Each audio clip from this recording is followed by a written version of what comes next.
Greetings, everyone. Pete Pardo here from Sea of Tranquility. Welcome to another episode of the UK Connection, alongside, of course, the Bray dog, Simon Bray, and Steven, that random guy from Scotland, Reid. Right? What's going on, fellas? That's too many letters to make an acronym. Don't know what that is now. I know it is. Simon is apparently feeling a little bit better today, which is good. Good to hear. It seems like you've been sick for too long. So nice to hear you are on the mend. Hopefully, next time we speak, you will be at 100% or 110 even, but we'll see. Not possible, is it? Oh, maybe not, but can't hurt to hope that, right? So anyway, my beer is poured. So before we start talking about more, are they hits? Are they shit? Or no, they were hits, but are they shit? Or do we love them, right? Or something like that. Simon, what are you drinking today? Thanks for asking. Well, to celebrate feeling a big 91.3% better than I did previously, I have gone to the Northern Monk Brewery. That's from Leeds, or Dirty Leeds, as we like to call it here. Is it really that bad? No, that's just a really dirty football team back in the So 70s. that's a very old football reference Because as I've well. I've seen the Leeds comments before over the last couple of weeks. So I remember reading them. And I'm like, I don't know what they're getting at here, but there's got to be a reason behind it. So there you go. I led into Hull last time out, didn't I? There was that too. Hull also. Yes, yes, indeed. Yeah, there you go. Anyhow, I've gone to the Northern Monk Brew, which is always a winner. And this is called Even S'more Death Chocolate, Marshmallow, and Biscuit Imperial Stout, coming in at a sexy 8.4%. Woo! Boom. That's some serious brew right there. By the time we get to the 11th one, because I assume that's what we're doing after Stephen's cock up last time, I'm going to be chatting absolute shit like a sickhead. Anyhow, I poured this beforehand, and it really does smell quite marshmallowy. It really does, Really? and that's yes, indeed. And I'm liking it a lot. I'm going to give this a big 4.5. Wow. Although I'm not entirely confident I'll be feeling the same when I get down towards the bottom because it is a little bit ooey gooey. Oh, So you might have some sediment down there, which is always a little weird, right? Get down to that last sip or two, and you're like, "Ah." It looks like one of those beers that you could chow. absolutely. So Is yeah, it a little chunky or um, crunchy? Or crunchy was a crunchy? Crunchy, it was crunchy, yes, which was it's, explained to you slowly in the comments. Yes. It's described on the can as a gooey sweet treat for those nights by the campfire. Gooey and sweet it certainly is, but the Bray Dog wouldn't know anything about nights by the campfire because he doesn't do shit like that. Well, that would be a problem, right? Yes. That's what houses are for and hotels. By the way, Stephen, I think I'm going to my local purveyor tomorrow and showing them that photograph that you sent me of that lovely beer you had last episode and be like, can you please get this somehow, some way? So we'll I'll see. be interested to see because they are niche over here, so I'll be interested to Yeah, see I'll let you know. It may or may not be if the you can case. get them. Yeah. I definitely think you'll like it though. So there you go. So this time I am in my never-ending quest to drink beer I haven't paid for. I am drinking a seasonal beer, and this will tell you how long that it's been in the house. Um, that this is an IPA, so not all that seasonal at this time of year. This is from Arden, the Isle of Arden, okay, which is a fabulous place. Unlike Simon, I like everywhere, okay, and it is the Brauhaus Martin, so it's the Brauhaus, and it's inspired by House Martins. It's a little bit of a stretch there, I think. It says that it is somewhere between an American IPA and a more traditional blonde, is how it is described. And unlike the Bray Dogs, mine does not smell of what it's called. Does not smell of House Martins, but it does smell very hoppy in That's a a nice. bonus. Stephen, if it is House Martins, does this make this happy hour? I knew you would. I knew you would. Thank you for not letting me down. It will not be quite as happy hour here because mine is only 4.6 as well in the ad. Looks like this in the glass. It's a little hazier than I anticipated. Mm, very flavoursome. very hoppy, quite bitter at the end, in actual fact. It looks like a West Coast IPA here. That's what it looks Yeah. like. It's really very bitter at the end, in actual fact. That's quite good, though. I'm in around about the 3.7469 territory is where I am. I'd happily have another two or three of these, but it's not my favorite thing ever. Okay. It's good. Well, I opened up my refrigerator and I believe everything in my refrigerator I bought. So I'm at that point where all the stuff that's been given to me that's all gone. So here is another beer from the Burlington Beer Company, Burlington, Vermont. I think I've shown some of their beers in the past. They're very, very good brewery, and I occasionally see their stuff here locally, so I pick it up. This is a gingerbread mochaccino. I know it looked very bizarre, and I was like, let me give this a try. So basically, gingerbread latte inspired beer brewed with coffee, chocolate, vanilla, milk, sugar, and spices. 7%. Oh, I know. And it looks like this. It smells really good. It smells almost like a gingerbread cookie. Definitely can smell the vanilla. I don't really smell any coffee. And it does not, I thought this might be kind of darkish. It's kind of Yeah. like orangey yellow, kind of. Kind of ginger coloured. Mm-hmm. That's pretty good. Yeah, I don't get any coffee taste, maybe slight. I get more of the ginger and vanilla. What else is supposed to be in this? Chocolate. I don't know if I get into chocolate. Maybe a little bit, Maybe but there's it's chocolate weird. chunks. It doesn't drink like a stout or a porter, though. It almost drinks like a Belgian beer. It's got that kind of mouthfeel to it, which I'm not huge into. But flavor-wise, it definitely tastes like somewhere in that territory. But this is good. I would give it a 3.85 out of 5. Cheers, gentlemen. mm. Cheers. All right. And speaking of the floaty things, there's lots of them in here, which is a little disconcerting. But I all of a sudden took a look in the light and I'm like, wait a second, what is all those little things floating around in here? That's hopefully It's this is protein. It's yeah, I protein. guess. I don't know.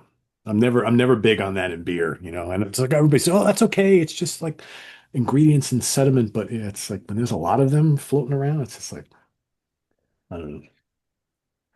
The beer doesn't taste old though, and I don't see any date on the can, which is maybe a little disconcerting, but I don't know.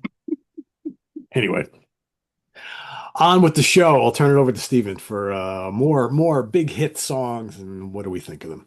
Well, I'll apologise because what I've discovered and what I should have known with a very hoppy beer is this is burpy beer.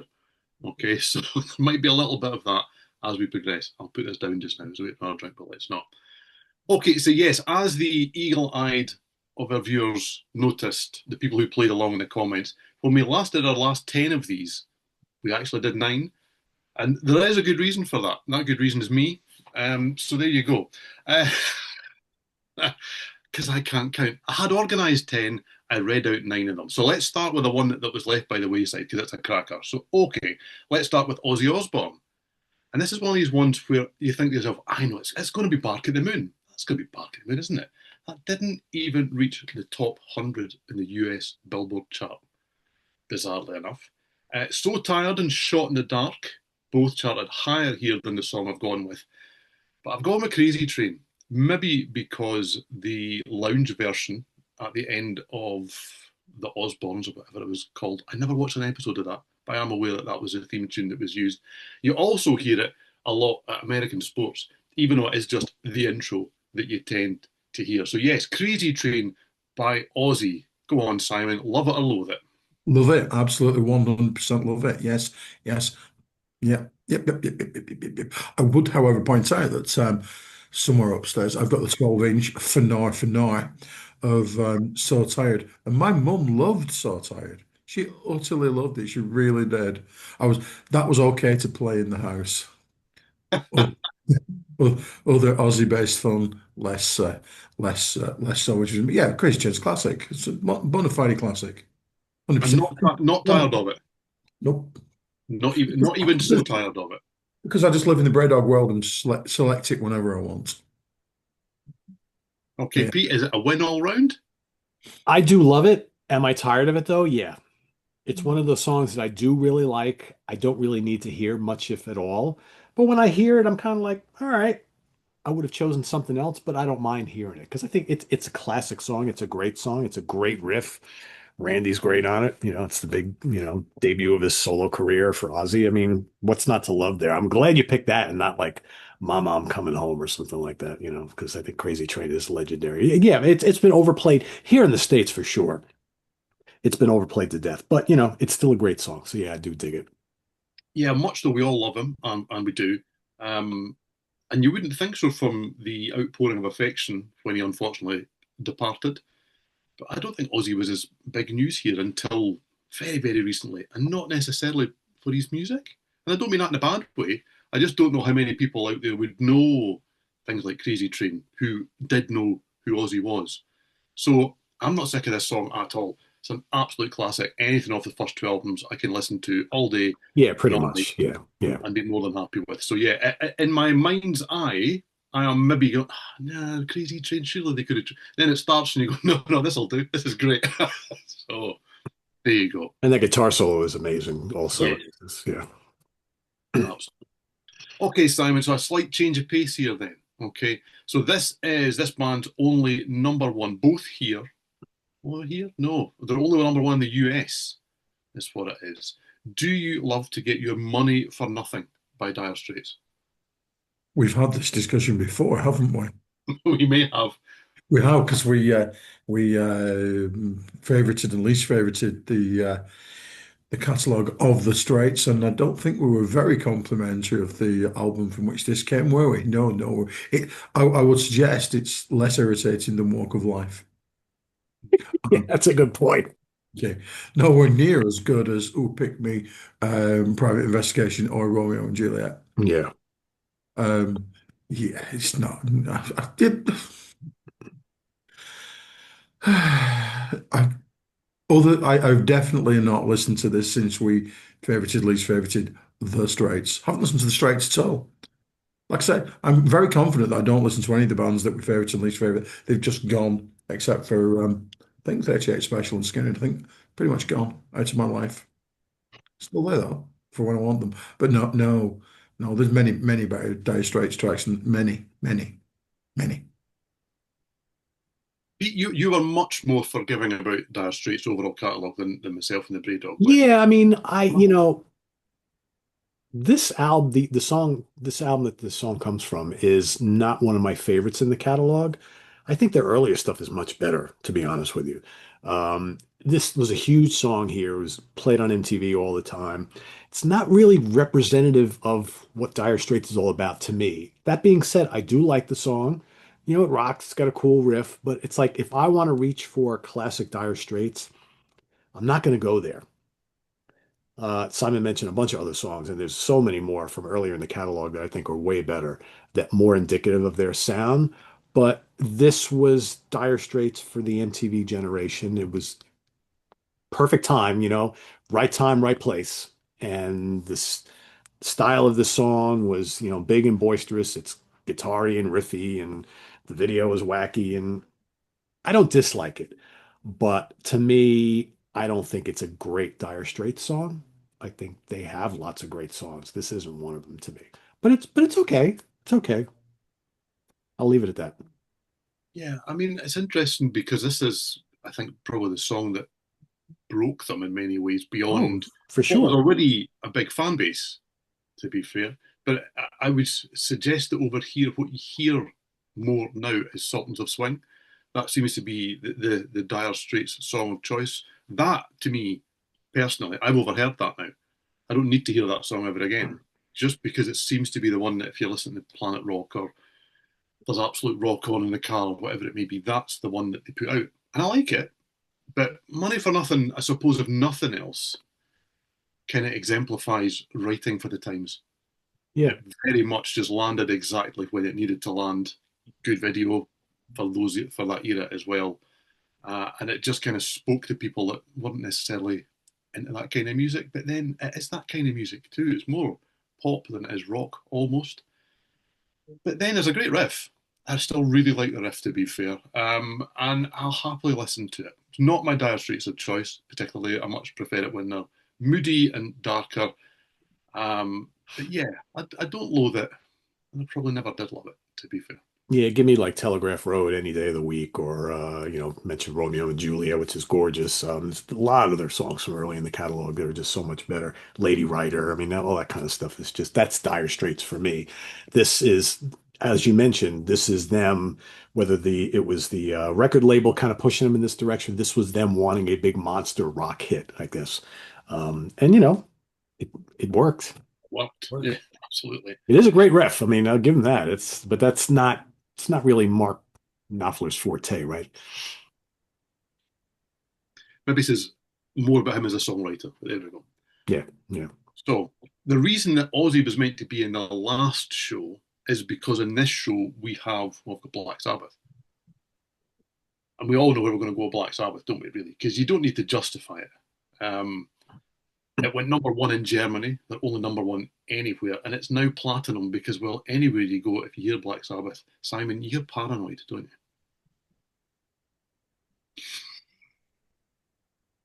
you? No, I don't like it. You know I don't like it. I don't like that album. I don't like any. Well, it's not true. No, we now know that I like Never Say Die, don't we? So, I'm not a huge fan of Ozzy era Sabbath, to be honest. Paranoid. Oh gosh, no. Just- If anything was overplayed when I used to listen to the radio, it would be Paranoid. Really would. And whenever you switch on VH1 back in the day, oh look, what's that really good video for Parrot? No, it's not very. I don't know. No, no, no, no. Just never, ever, ever liked it. No. But weirdly enough, do know every nuance of the song because he used to be around so much. Well, it's only like 2 minutes long, so if you've heard it like Yeah. 10 times, you know the whole entire song, right? In and out. So it's yeah, Might need 11 to go to know it in and out, but yeah, possibly, yeah, possibly. absolutely. Just completely know it inside out and really, really, really, really never, ever, ever need to hear it again. Yeah.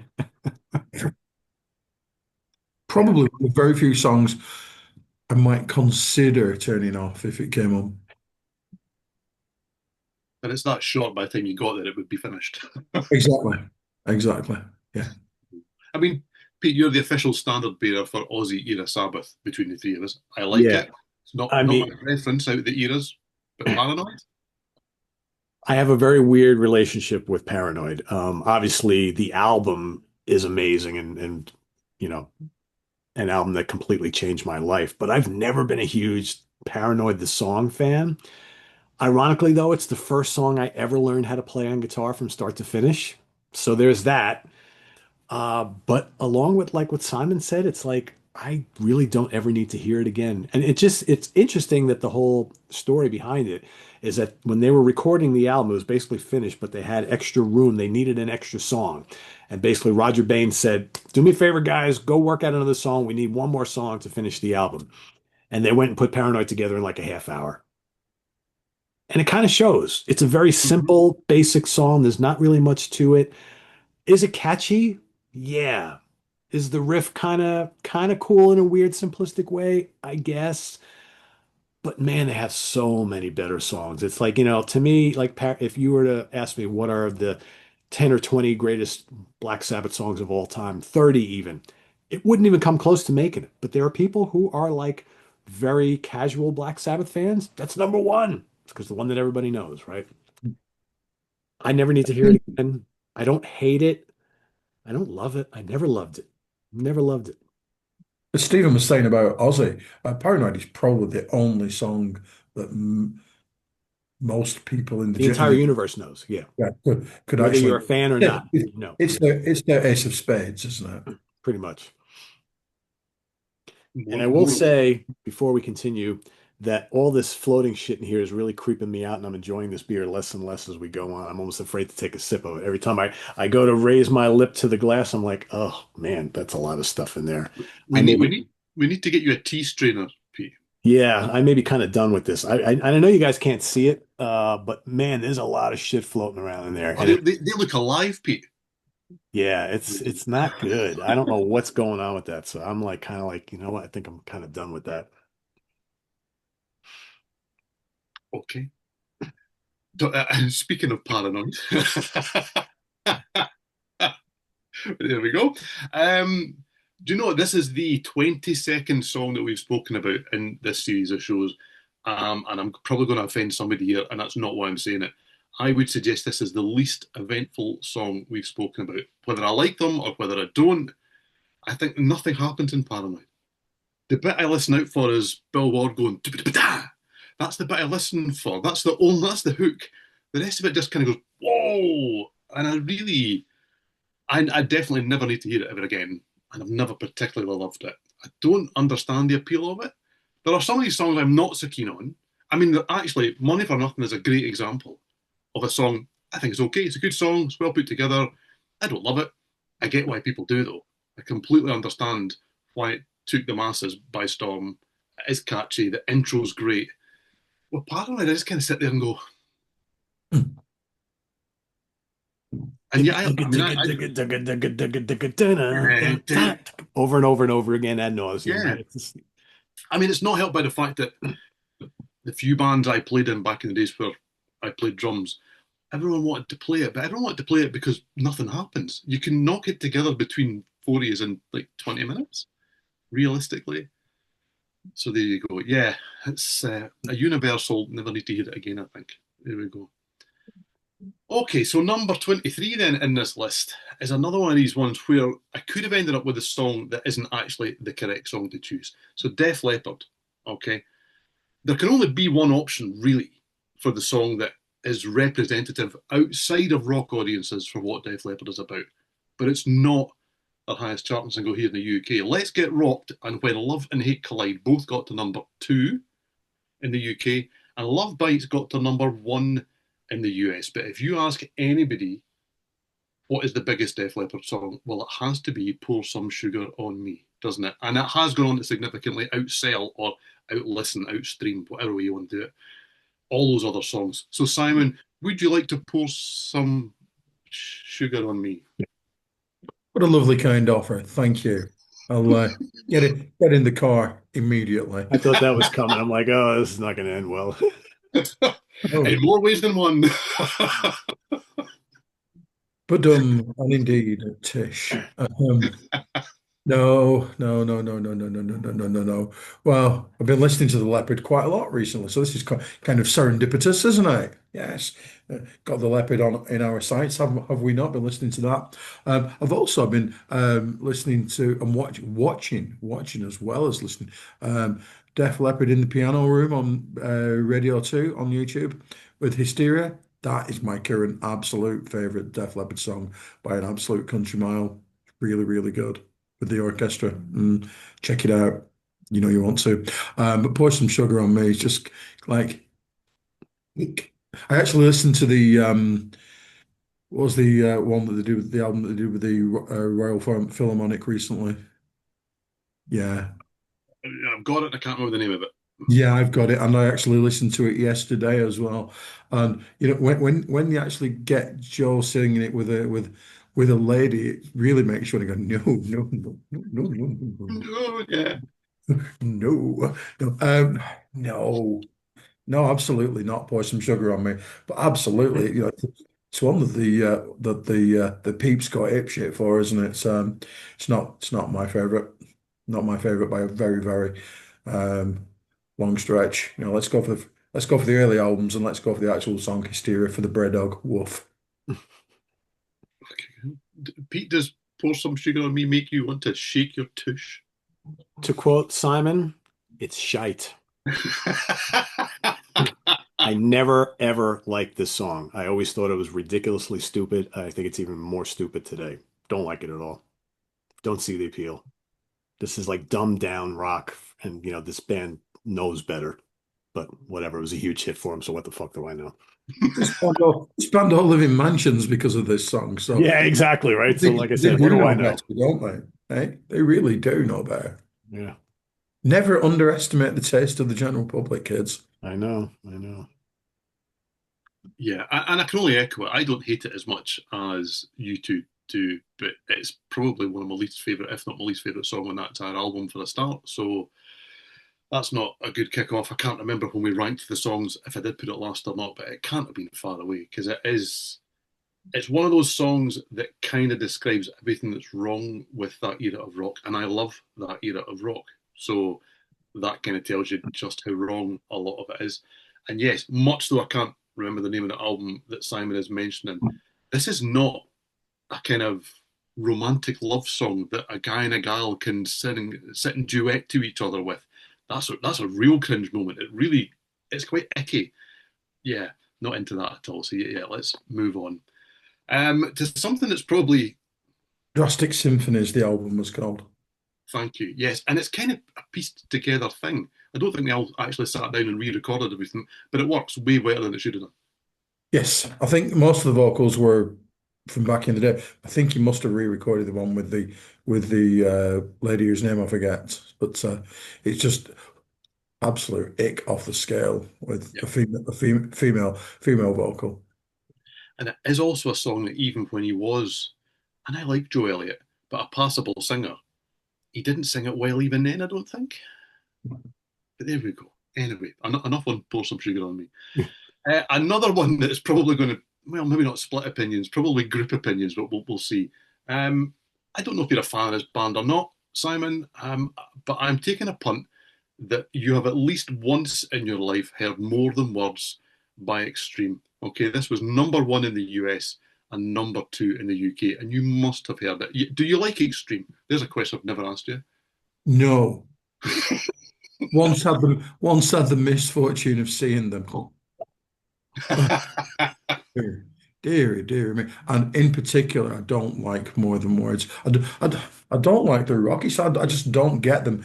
I get that Brian may seem to like them and think they're like the greatest things in the history of mankind. So, no, no, I don't. But More Than Words, oh, horrendous. Do you know how bad it is? Mrs. Simon's got it on single. That's how bad it is. That's it.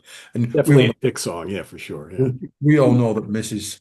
Simon only likes music that isn't music. So, uh, you know what I mean? Yeah, he asked Mrs. Simon, "What's that song?" I don't know. It was just on. But so you didn't look it up. You didn't see who played bass on it and who produced it and who mixed it. Really? What's wrong with you? Our No, wives are never doing that ever. no, absolutely not. But more than words is a complete and utter Instead, we abomination. get the why do you even care about that stuff? Well, because we do. That's what makes us guys, right? It's vital to life. Yes, That's exactly. fine. It's very important. It's very important. Right. If I wanted to know who produced and mixed More Than Words, it would be to go around to the house and have strong words with them. Oh dear. So strong words, Pete, or more than words? Do you like this? I don't dislike More Than Words. I think it's a good pop song. My problem with More Than Words is that it's not indicative of anything that they've ever done. Again, it's one of those songs where it was a huge hit here. So many people are like, I love that song. Extreme must be great. Let me go out and buy the record. What is the rest of this? This doesn't sound like More Than Words. That's the whole catalog, right? The whole catalog does not sound like this. Yeah, and granted, they had two songs from that album that were kind of like this, wholehearted in that. But I love Extreme. I think they're a great, great band. I think it's a good pop song. But the fact that so many people that's all they know by Extreme is disheartening for me because there's so much more to their music than that. Is it a great pop song? Yeah. Do I ever need to hear it again? No, but I don't dislike it. It's very well done, very well sung. I like it. I don't love it. It's to me, that's not what Extreme is all about. That's like kind of like their Beth by Kiss, it's like all of a sudden all the ladies and all the people who are not fans of hard rock or whatever, like, oh, this is great. I love this. And it's like, yeah, exactly. More than words. And then they come out and play porno graffiti and all the other rock and stuff. They're like, yeah, I don't know what this is. I don't really, I'm not into this sort of thing. Is there more songs like More Than Words in this set here? Come on, guys. No. Yeah. So it's okay for what it is. I don't love it though. Now, I was obsessed with Porno Graffiti when it came out. I played that album Such a great album. Yeah. to death. And it took me until, what's the most recent album called? Is it just called Six or something like that? Yeah, or seven, 6 or 7. Yeah, whatever. Yeah, One with some. the gorilla on the front, Yeah. basically, is the cover. It took me to that album to come out to work out why I now don't own any Extreme albums. And that is because I always feel that they kind of write the first 5 or 6 songs and go, we've got a groove and everything's feeling great, quite heavy, there's a great riff, a good feel. Can we go home now? We're bored now, I'm bored now. You bored? I'm bored. And they all go home and then they kind of go, oh, do you know what? We actually need another, and most of their albums have lots of songs. We actually need another 13 songs to make the 27 song album here. And then they just go, oh, this'll do, and that'll do. We'll have a bit of funk, we'll have a bit of soul, we'll have a bit of this, we'll have a bit of that. And you listen to the album from start to finish and you go, why don't you just write the good songs and just do more of those? Anyway, that's an aside. More Than Words actually is a fabulous song. Do you know what? It's really well arranged. The vocal is amazing with the two of them singing. Yep. And Nuno is such a great singer too, as is Gary Sharon. I really like it. I don't really ever need to hear it ever again. And even on the album that it came from, I probably prefer Wholehearted because at least it's got a little bit more Whole Heart guitar. is pretty lively. Yeah, it's yeah. Yeah. It just got a little bit more of what's going to appeal to me. But when it was a ginormous hit, no, I didn't buy it because I had the album, but I liked it. And I liked hearing it all the time because you heard it all the time. I haven't listened to it in a long, long time, so I'm not bored of it. I don't love it. I don't know where it lands really because I don't hate it. I don't love it. I'm not bored of it. If it comes on, I'll not just listen to it. I will probably sing along at a ridiculous volume. So yeah, it probably falls out and still like it really, I guess. I felt really bad for the band when they released their next album, Three Sides to Every Story, which I think is brilliant. I think is their best album. And it just went whoosh, right over people's heads because everybody was expecting another album with a couple of more than words on it. It was not that at all.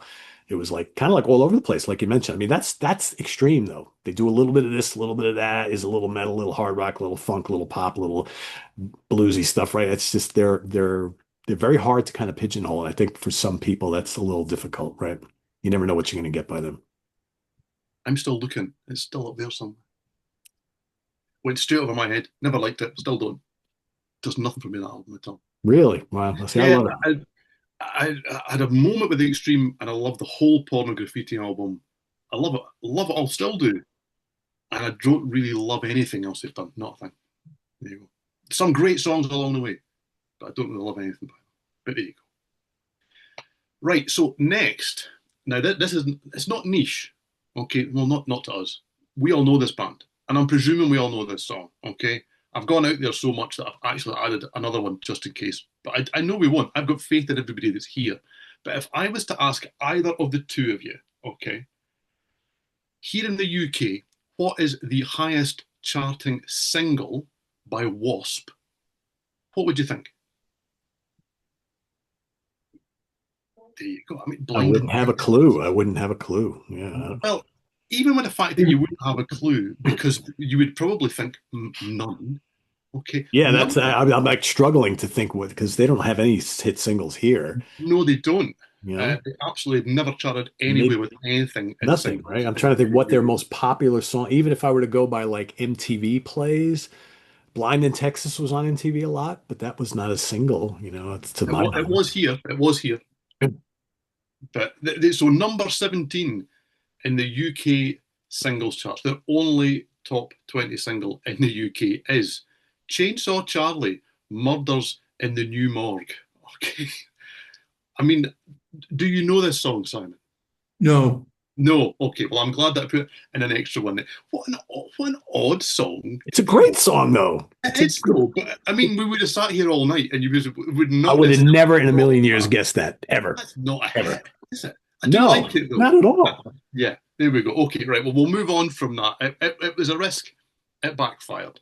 Right. So the next one in the list is Heat of the Moment by Asia. Okay. It is the song that for me is synonymous with them, even if Don't Cry outcharted it both here in the UK and in the US. Do you love the Heat of the Moment, Simon? You do. I do. I actually do. I actually do. And what's more, I also like. I think last time out, Pete was slagging off the reunion era albums, and I really like those. And I like the live versions where they go on where they do the heat of the moment for about 3 hours.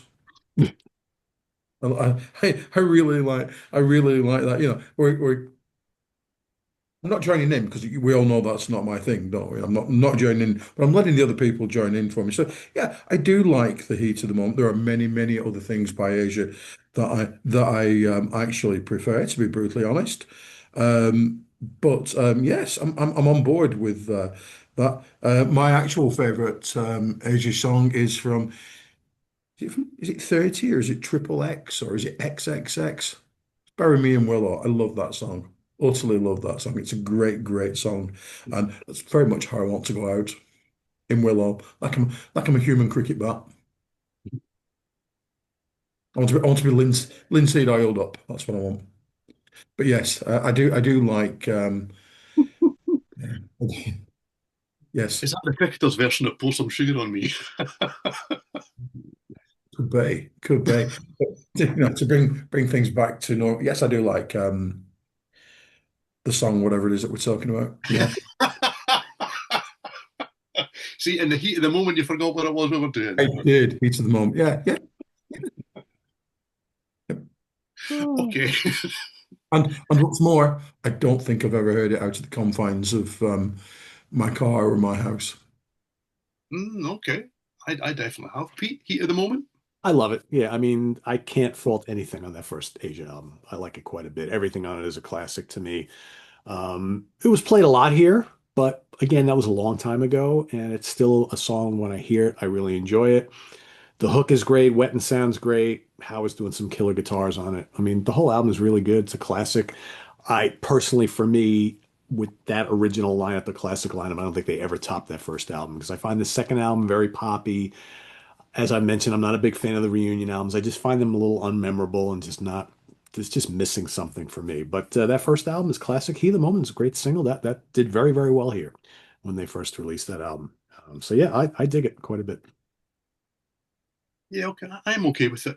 I don't even think it's one of the best songs No, it's on. not. Yeah, it's not the best song on the album, but Yeah, it's really good. Yeah. but it's a good song. Yeah, I mean, I don't really dislike a ginormous amount of Asia. I don't love. I found that the comeback albums when they got the original lineup back together, I found I really enjoyed them when they first landed, and then I find them a bit soporific. They're just a little bit samey and safe. Yeah, they're very I safe go back for to me. them now, and I didn't get that feeling when I first listened to them at all. So whether I got a little bit carried away with, oh my goodness, I never thought they would get back together again, because I really didn't, because they kind of didn't really like each other very much, and probably didn't even when they got back together in many ways. But I'm glad they did, and I saw them a couple of times, and they were great. But yeah, and it was interesting when I was doing this to discover that it wasn't actually their biggest hit in either territory, because it is the song that you would connect with this band before something like Don't Cry or whatever it may be. But yeah, I like it when it's on. I would probably never really seek it out, but I wouldn't skip it on the album. I don't skip anything on an album, but there you go. Right, okay, so for the next one, we have already kind of nodded to this one because Simon said, well, it's their Ace of Spades. Okay, so this is Motorhead. This is charted twice in the UK. It's got the number 15 and it's got the number 13. Oddly enough, it's the live version of Motorhead from No Sleep Till Hammersmith that is their highest charting hit in the UK. It got to number Wow. 6. However, Ace of Spades has gone on to be certified platinum here. And it's one of those songs that I would guess that 95% of people who know this song know nothing else about Motorhead other than the guy that sings it. He stands like that. That's probably as much as they know. That's the limit of it. So there you go. Yeah, Ace of Spades, a classic. Simon, still a classic.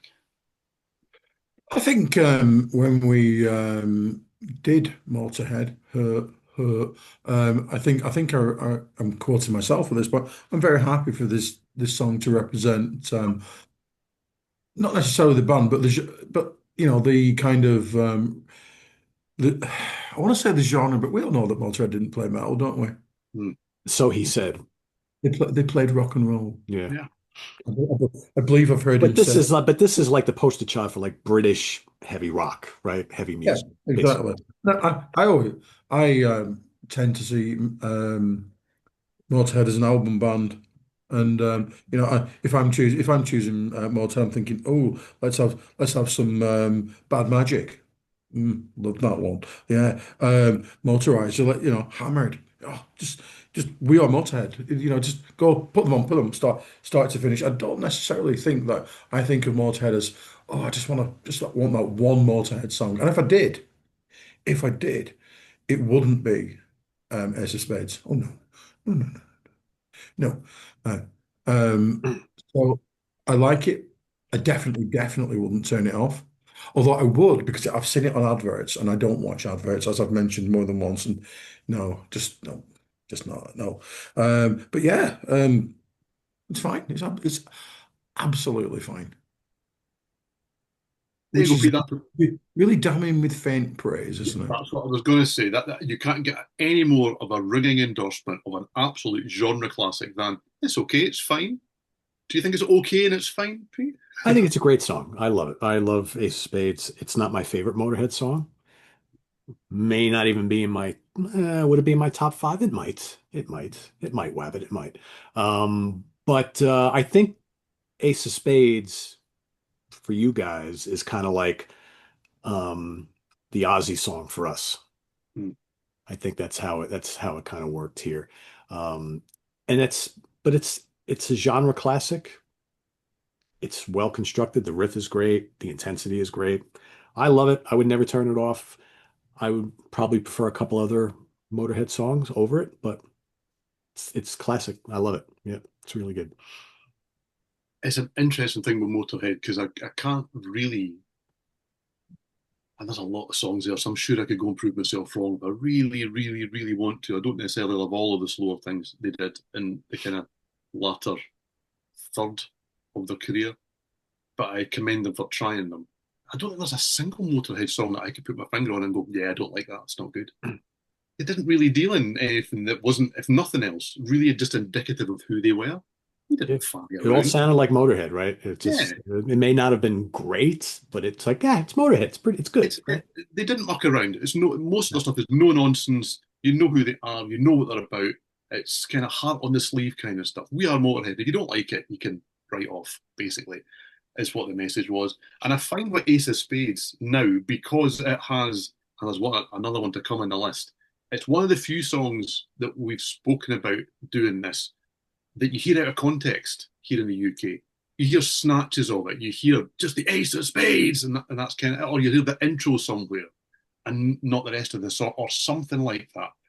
And I suppose it says a lot that that Lemmy, the guy that was Motorhead, got so bored of the song at one point that he claims that he used to sing the Eight of Spades when they were playing it live. And it was only him that really knew he was doing it, and it was just to kind of get it up everyone that was listening to it, only really knew them for the hit kind of thing. That says an awful lot about him. It makes him even more endearing than he ever even was. Do you know what I mean? That's you love it. I like that kind of self-realization more than anything else. Oh yeah. I don't need to hear the chorus of it again, probably. But the rest of the song I'm okay with, and I love the intro. I do Oh, the understand, intro is great. Yeah. yeah, why the intro is going to make people who are not into the sort of thing that Motorhead would do sit up and take notice. So yeah, it is an overplaying thing for me because I don't need to turn it off. I don't necessarily need to hear it again, but it's a great song. I do love it. It easily wouldn't be in my top 10 Motorhead songs. There's no two ways about it. But that's because the catalogue's really good, Mhm. not because there's anything wrong Yeah. with Ace of Spades. Okay, so let's take a little bit of a left turn here, okay? Because I'm not convinced, thank you, that the Bray Dog absolutely loves this band, okay? But he does know the song, okay?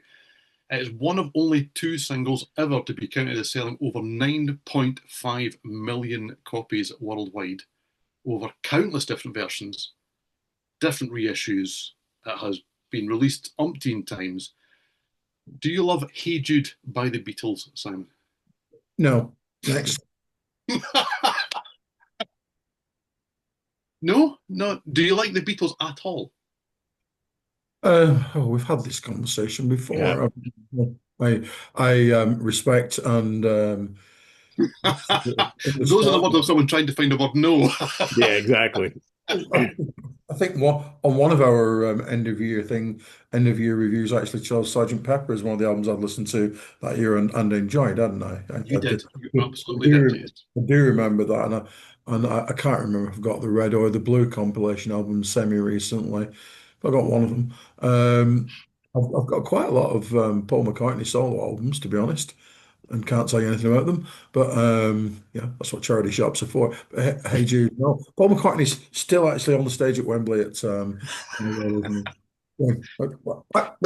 Yeah, that outro does go on and on a bit, doesn't it? so no, not a fan. But I fully understand why most of the universe are. Okay. So the Breadog's not a fan, Pete. You're bound to love Hey Jude.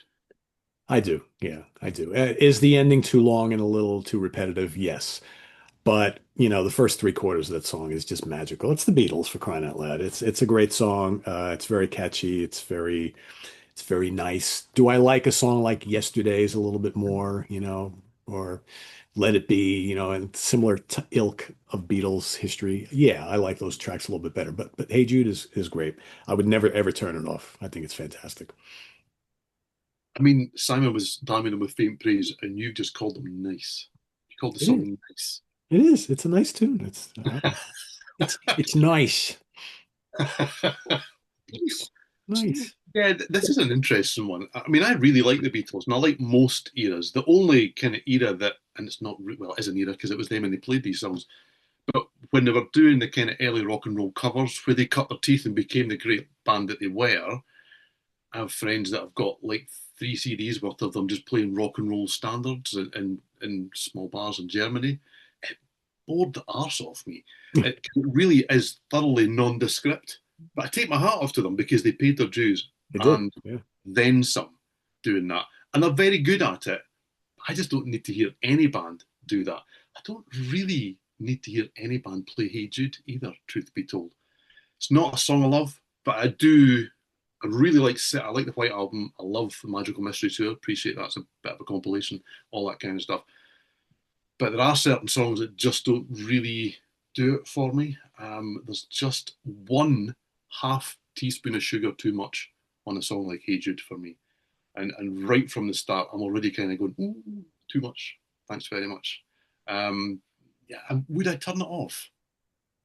Only if people start to sing along with it. Because the one thing that makes this song unbearable is when a group of people start singing it. And When everybody's doing the na na nas together, right? oh, Well, that's the problem with this song.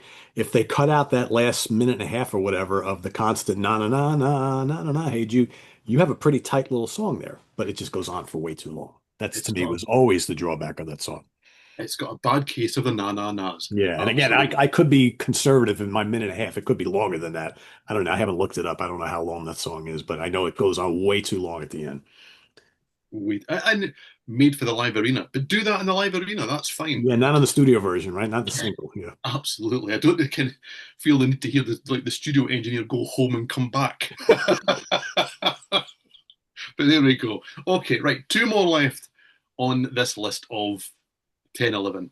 So number 20, I'm going to take the hit. I'll take the hit for the team here. Okay. Number one in the UK and the US. And I've been so precise to write down and lots of other places too. Okay. Simon, would you do anything for love? Because I would not do that by Meatloaf.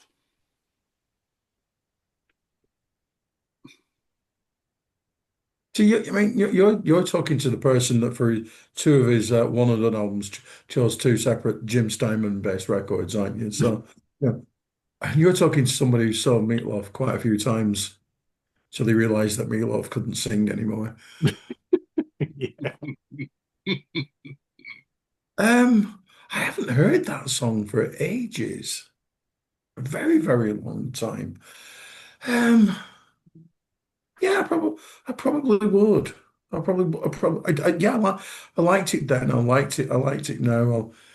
I like the story of how the person in the video is not the actual woman that sings on the song, and how how she went on X Factor and didn't get anywhere and all that kind of stuff. So yeah, I'm happy with it. But do you know, I so much enjoyed listening to Bad for Good recently that that's as far as my Meatloaf brain currently goes. I was generally mentally ranked. I have listened to Bad for Good since 2 weeks ago when we definitely did that show, and I was ranking it really highly in my mental Meatloaf albums because that's basically what it is, isn't it? Yeah. Um, and never really considered Bat Out of Hell 2, 3, 4, 5, 6, 7, 8, 9, 10. Even went for Bad Attitude and Blind Before I Stop before I went for that. So, well, that's a right. I wasn't expecting the love, but yeah, it's fine. I very much enjoy it. And I love the way it actually goes on forever, in the same way as I do, It's epic for sure. Yeah. sometimes you can be a little bit too epic, can't you? Yeah. But yeah, yeah, it's fine. Absolutely. Yeah. Again, yeah, don't mind. I might seek it out and listen to it at some point and get back to you, which I appreciate isn't the point of this show. I do love that you inadvertently found the collective pronoun for Meatloaf albums there. It's a mental of Meatloaf albums. Kind of describes them very well. What would you do for love, but you wouldn't do that, Pete? Oh, I like it. Yeah, I like it. Again, another song that was kind of overplayed here, but I mean, I'm a fan, so I like it. I like its bombasticness. It's catchy as all hell, and what a great chorus, right? And I like the fact that it's a big ass long song that they released as a single, right? Because you don't see that all the time. The video is just totally ridiculous, but who cares? But yeah, I dig it. I would never turn it off. I like it quite a bit. Do you know what I like about the fact it's a big ass long song that releases a single? It means it had twice as long to bore the shit out of me. Because wow, do I really dislike this song? I really Wow. don't like that. I really don't like that song at all. I just think it's a big pile of ass. I really do. It's the worst song that I've included in any of these lists so far. I don't like Well, it that's at so all. so not true. I don't even have the more than words to tell you how wrong you are on that one. Hey, boom on ching! Look at that. See, Thank you, do you thank know you. what? For just how clever that was, I will still admit that this is the worst song on this list so far. Oh, it's so not. I'm getting paranoid about what you're saying. Someone's very clever today. I'm climbing up on the stairway to heaven on this Hey, one. hey, this is going to be a 3 hour long episode the way we're going. Yeah, I'm real. I mean, I don't really hate Meatloaf quite as much as I make out. It's probably about that much less. Um, and that's not true. I mean, the guy could sing for at least 10 minutes in his career. And apart from that, he struggled the rest of it. I really don't like that song. There are some Meatloaf songs that I don't mind quite so much. I hated the song when it first came out. I just think that it's overblown nonsense. It's not epic. It just doesn't kind of know its place. It's just utter tripe. There we go. Anyway, the eagle-eyed who are watching and counting how many I include will have realised that I promised a bonus song because we didn't really discuss W.A.S.P. So there's two more to come. Okay. Don't say we're not good to you. Okay. So the last one that was going to be is one of those songs that you hear out of context here in the UK. And it's one of those songs where I would guess, I'm going to say more than 95% of people who are not into Thin Lizzy only know the boys are back in town. Okay. They might know Whiskey in the Jar, to be fair, but they probably don't even know that that was Thin Lizzy because it doesn't quite sound like the same band. That arguably is the correct choice because it remains the highest charting single here in the UK at number 6. It got to number 1 in Ireland, but the band were just a non-entity in the US at that point. And this is really the only place that you can go. It got to number 8 in the UK, again got to number 1 in Ireland, as you would expect. It also got to number 12 in the US and is still really the only single song, that really made any impact in the US at all. So, yes, the boys are back in town, Simon. They are indeed, aren't they? Yes, they are. I don't hate it. There are bit things about the boys back in that are really, the bass is great. Really, like it is the only song that I ever hear when I'm in the car with Mrs. Simon. She's got the radio on by Thin Lizzy. You never hear anything else at all. Um, No, there's so many more fun-filled Thin Lizzy songs than the boys back in town. We've ranked Thin Lizzy before, haven't we? I really like late period Thin Lizzy. I like mid period Thin Lizzy. I don't particularly like early Thin Lizzy, but anything from Frighten. Oh, I've been waiting to say that for years since we last. It's been a while. You've missed me saying that, and you're Frighten. And if Yeah. you notice, whenever I talk about that album and I mention that title, I always say it exactly like that too, because there's Thank no other way to you. say it now, right? The only way to say Thin Lizzy are one of the bands that you look at and you think, why were they not globe-straddlingly Yeah. ginormous? Yeah, Yeah. absolutely. They have the songs, they have the most charismatic frontman imaginable. Why? Why not? And there's nothing at all wrong with the boys are back in town, and it's been co-opted by sports teams and stuff like that and adverts, but they've got so many better songs. Better songs that show off the twin guitars as well, Hmm. which is the absolute joy of Thin Lizzy, isn't it? But I wouldn't turn it off. In fact, I don't turn it off when I come. I get the seatbelt out and I play that bass quite high up, Black and White King from 40. Um, yeah, no, it's fun. I quite liked it then. I quite like it now, but there's so much more to delve into in their catalogue. So much more, especially Frighten. I recommend that. Go on then, Pete. Thin Lizzy, the boys are back in town. And Uh, it's everything, exhausting. everything that Simon just said, I absolutely agree with. Yeah, it's a really good song. They've got much better though, and it always has frustrated me that that's the only song that was a hit here, and it's the only song that most people know who are like, casual fans. I mean, they've got, as Simon mentioned, I've said this numerous times. If I were to sit down right now and do a top 20 songs of Thin Lizzy, I don't even think it would make it. It's still a really good song. It is. And I get why it was a big hit. I get why most people love it. But man, they've got better songs than that do different things, right? It may be the only song in the catalog that really delivers what it delivers. So I guess on that note, it is what it is, right? But I don't dislike it. I never turn it off. But every time I hear it, I'm like, God, I'd rather hear like Massacre. I'd rather hear, even Jailbreak or, Emerald or what, I can sit and name a whole bunch of songs that I think are just better compositions. But it's a hit. It's great. But, is it one of my favorites from them? No, never will be, never was. I've been on a massive Thin Lizzy kick of late. It is Nothing one wrong of with the that. bands that we have done ranking or the favorite, least favorite wildcard kind of thing that I have gone back to again and again and again since we did it. And I'm probably a bigger fan of Thin Lizzy now than I've ever been, and I've always been a fan of Thin Lizzy. And the boys are back in town should bore the arse off me because you hear it all the time, and it really doesn't.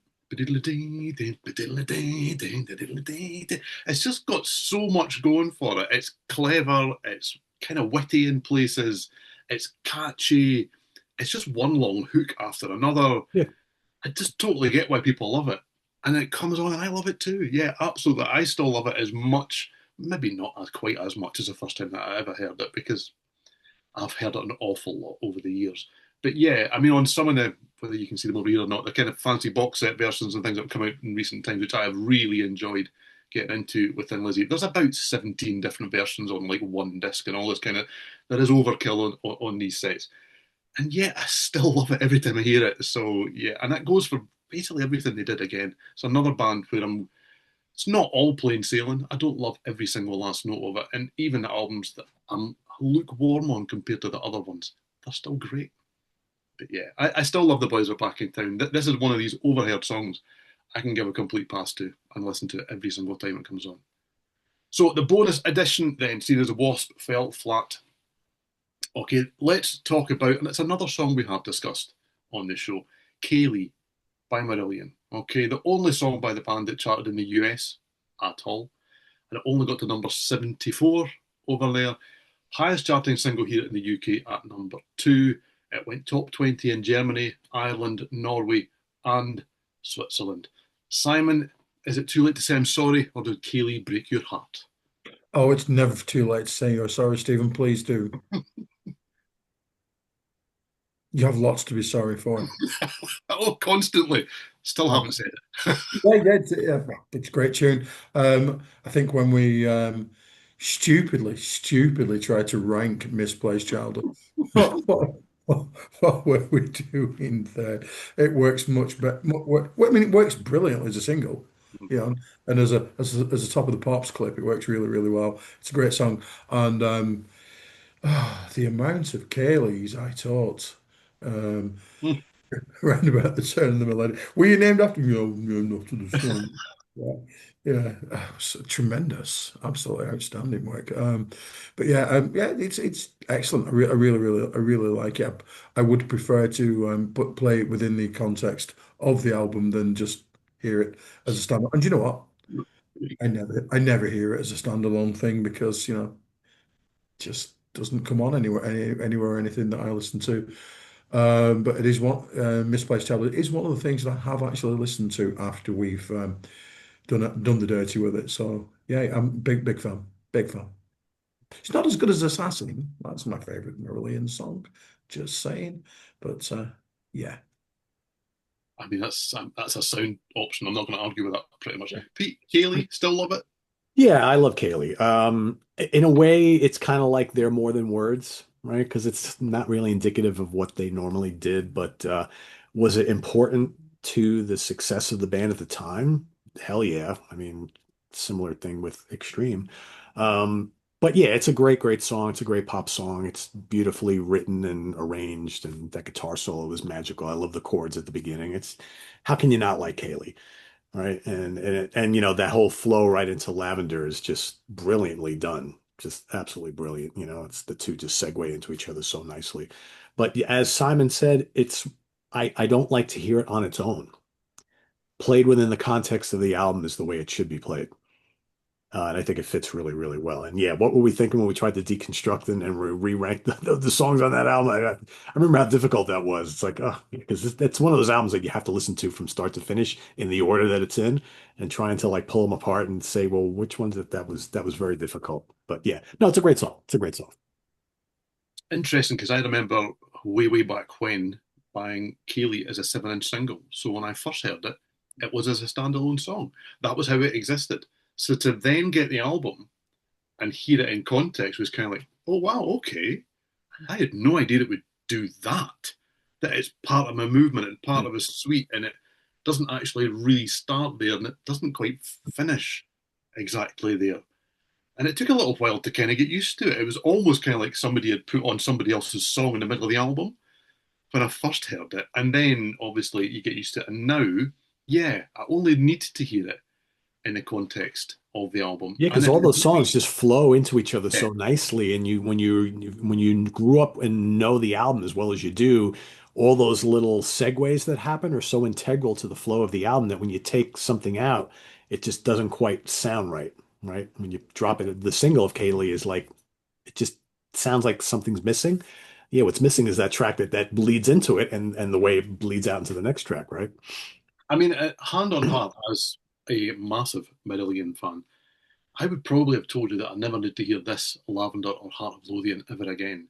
And I still, and I'm sure I've mentioned this on the show before, when I saw Marillion on the Sounds That Can't Be Made tour, so this is with Steve Hogarth many years down the line in Edinburgh. Heart of Lothian is relevant to Edinburgh. They played those three songs together, and you can probably still hear me cheering now. It was one of those moments where me and the guy I was with just went wild at the end, and you kind of caught yourself kind of going, "Yeah, okay, it's all right." A little more Yeah, than all right, you know? yeah, absolutely more than all right. I still love it now. It's still miles away from being my favourite Marillion Oh song. yeah, for sure. Yeah. Not the best Marillion song on Misplaced Childhood. And yet, yeah, I'm not going to tell you that I don't love it now. So I do. Loved it then, love it now, prefer it as part of the album. But there you go. Yep, I But yes, agree. that's the latest 10 or 11 or maybe 12 songs in the. Is it? It is a hit. Is it shit? Yeah, that was fun once again. So for folks watching, if you want us to revisit this in like 6 months or a year, maybe we will, but we have a lot of other stuff to get to. It's been fun doing these 3 episodes, though. But we've got some cool stuff coming up. Steven, you want to talk about the next episode happening in a couple weeks? Yes, I can't remember the last band that we did favorite, least favorite wild card of. And we kept, I don't know why, Simon, we keep moving this show back, but we've moved it back at least 17 times, I think, now. But anyway, we're going to do our favorite two, our least favorite two, and our one, possibly two, possibly seven, possibly nine wild cards by Saga. So that fabulous Canadian pop, progressive pop, EOR, they fall into all of those categories and many, many more. That's what Saga are. So yes, favorite, least favorite wild card of Saga. That should be fun. I'm predicting we'll be worlds apart on that one. Oh, dearie me. This is going to come down like a house of Heads or cards. tails, let's find out. Oh, dearie. In your wildest dreams, I just don't know. Do Yeah, people see what I have to put up with in between shows? I've been in the Saga verse for months. You have. And for those asking, maybe we'll set up the video with chapters so you can find parts easier, right? I hang around this guy too much. That's because you network with him. Pete's come to the party. Pete's come to the party.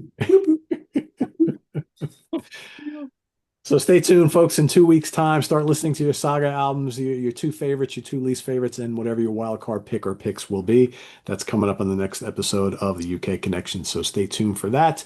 And visit us on the web at www.seatranquility.org. We're on Facebook, YouTube, and Instagram all the damn time. If you want to play along to what we did today, you've got all the songs down in the comments. Let us know. Are they hits? Are they shit? What do you think of these songs we talked about today? And we'll see you next time here on the UK Connection. For Simon, Bray, and Steven Reid, I am Pete Pardo. Enjoy the rest of your weekend, everybody. We'll see you soon. Bye-bye.